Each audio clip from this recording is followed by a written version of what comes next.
Este fogo é Jesus Cristo que está neste lugar. Vocês, que fogo é este em volta do altar?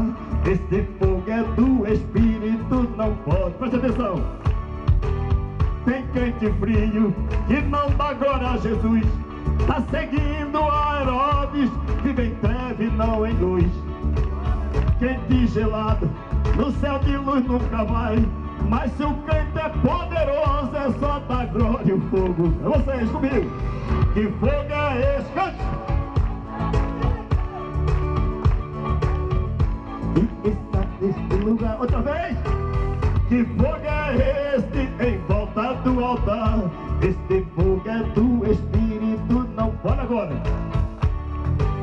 Sou barulhento, pois eu sou pentecostal. Gosto muito de dar glória para repreender o mal. Tem muita gente que não gosta, logo sai. Mas aqui nesta cruzada o povo gosta e o fogo. Vocês, que fogo é esse em volta?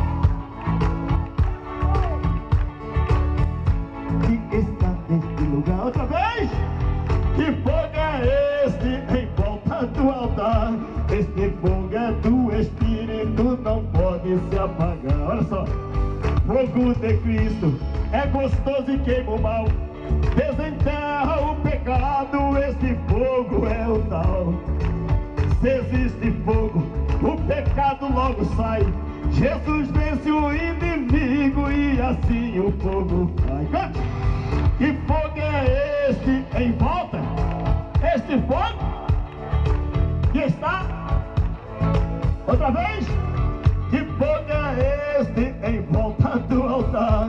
Este fogo é do Espírito, não pode ser. Presta atenção. Quando tem fogo, Satanás não brinca não. O Espírito opera, não existe confusão. Nesta cruzada, ele não entra, só sai. Onde tem poder de Deus, é só pedir. Vocês agora, que fogo é esse? É povo abençoado, inteligente, cheio da graça de Deus. Outra vez. Que fogo é este em volta do altar? Este fogo é do Espírito, não pode. Presta atenção agora. Línguas estranhas hoje vão descer aqui. Ó, segurar na mão do anjo, ele já está aí.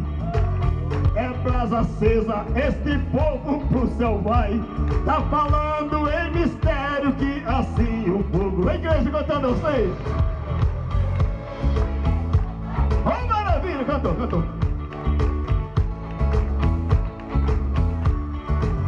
Que fogo é este em volta do altar? Este fogo é do Espírito, não pode se apagar.